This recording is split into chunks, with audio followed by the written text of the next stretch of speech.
Once upon a time, for one quiet village where them they call Amadioha, deep inside Igbo land, them get one man where them they call Ifago.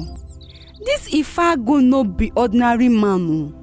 He get supernatural power where no be everybody get am.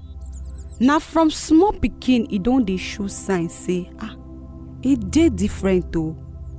If he cure sickness with just one touch, if he even command rain to fall and rain go fall, if they even dey talk to spirits.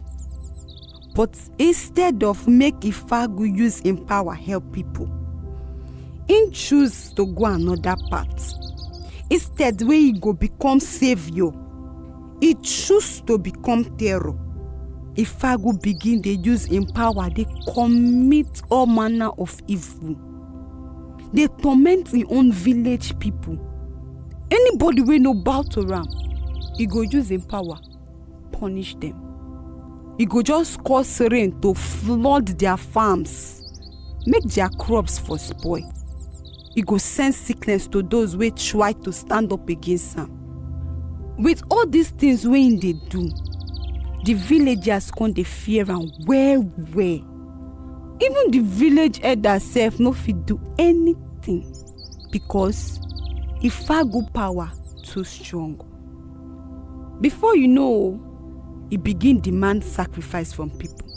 Say na the only way wey him go fit allow them to live in peace.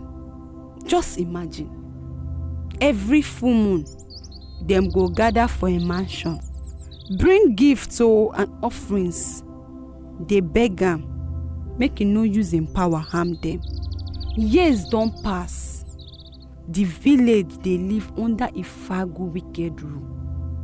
But one day, as full moon they shine bright, the village people come gather again in full force.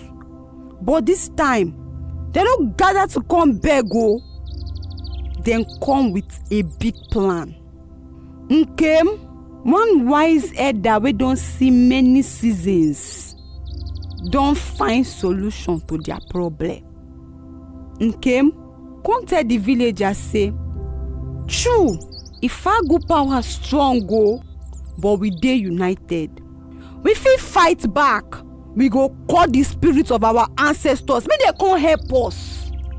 The villagers agree, and together them begin their ancient ritual to summon the spirits of their ancestors. As them they chant, they pray, the sky come begin change. The spirits come begin to appear. Ifagu come see wetin dey happen. He laugh. Una think say una fit stop me? My power pass all of una own put together. But as the spirits surround am, Ifagu come realize say, he don't make big mistake. The spirits no be ordinary spirit though. Them be the spirits of the village ancestors, strong and full of wisdom. Then confront Ifagu, tell am say, you don't use the gift where Olisa gave you for evil. Now you go face the consequences. The spirits can't use their power, strip Ifagu of his own power. The villagers, they watch as his strength they leave him. He can't become ordinary man again. The ones feared Ifagu now, they powerless and helpless. Hey! The village people no waste time. They seize him immediately. Take him go the edge of the village, banish him. For the ruins of a mansion, under the same moonlight, we witness in rising. Ifagu sit down, alone, come begin dey cry. Na there him realize say, power where you no use for good go always bring destruction. And for the quiet of that moonlight night, he faced the punishment of his choices. As man we don't lose everything by misusing wetin Olisa give am.